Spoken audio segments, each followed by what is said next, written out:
এই দুনিয়ায় ঝড়ের শুরু হচ্ছে খুবই দ্রুত। আপনারা জাস্ট সবাই অপেক্ষা করতে থাকুন। আমি হচ্ছে মিস বুবলি, মানে আমাদের বাংলাদেশের অ্যাক্ট্রেস এবং আমাদের সুপারস্টার শাকিব খানের সেকেন্ড ওয়াইফের প্রোফাইল কাটছিলাম।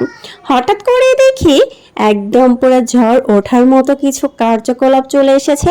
বেশ কিছুদিন আগে আমরা সুর পেয়েছিলাম যে শাকিব খান বিদেশে যাচ্ছে এবং সেটার আপডেট পাওয়ার পরে অনেক কিছু ছড়িয়েছিল এবং আজ তো পুরো ফাটাফাটি কিছু হয়ে গেছে, যেটা আপনারা দেখলেই বুঝতে পারতেছেন। ফুললি হচ্ছে একটা ফ্যামিলি টাইম কাটাচ্ছে তারা। কে কতটুকু খুশি হয়েছেন অবশ্যই অবশ্যই জানাবেন। যারা বুবলি ফ্যান আছেন তারা অবশ্যই অনেক বেশি খুশি হয়েছেন আমি জানি, যেহেতু তাদের একটা ছোট্ট বাচ্চা রয়েছে, সেক্ষেত্রে তাদের হ্যাপি মোমেন্টগুলো আসলে বাচ্চার মেধা বিকাশে খুব বেশি ভালো একটা কাজ করবে ইন ফিউচারের জন্য। সো তারা কিন্তু ওভাবেই নিজেরা লাইফ লিড করতেছে।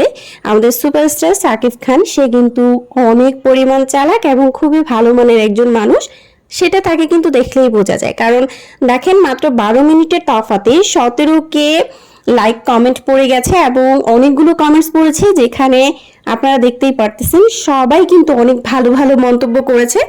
একদম কিছু কমেন্টস যদি আমি পড়ি, সেখানে লিখেছে মাশাল্লাহ, আলহামদুলিল্লাহ, অসাধারণ, এবং এছাড়াও কিন্তু সুপার মোমেন্ট প্লাস হচ্ছে হ্যাপি ফ্যামিলি, মাশাল্লাহ, এইসব কিন্তু খুব ভালো ভালো কমেন্ট দিয়েছে। সবাই অনেক ভালো শুভকামনা জানাচ্ছে এবং সবাই মাশাল্লাহ মাশাল্লাহ বলছে, খুব ভালো ভালো কমেন্টস করতেছে।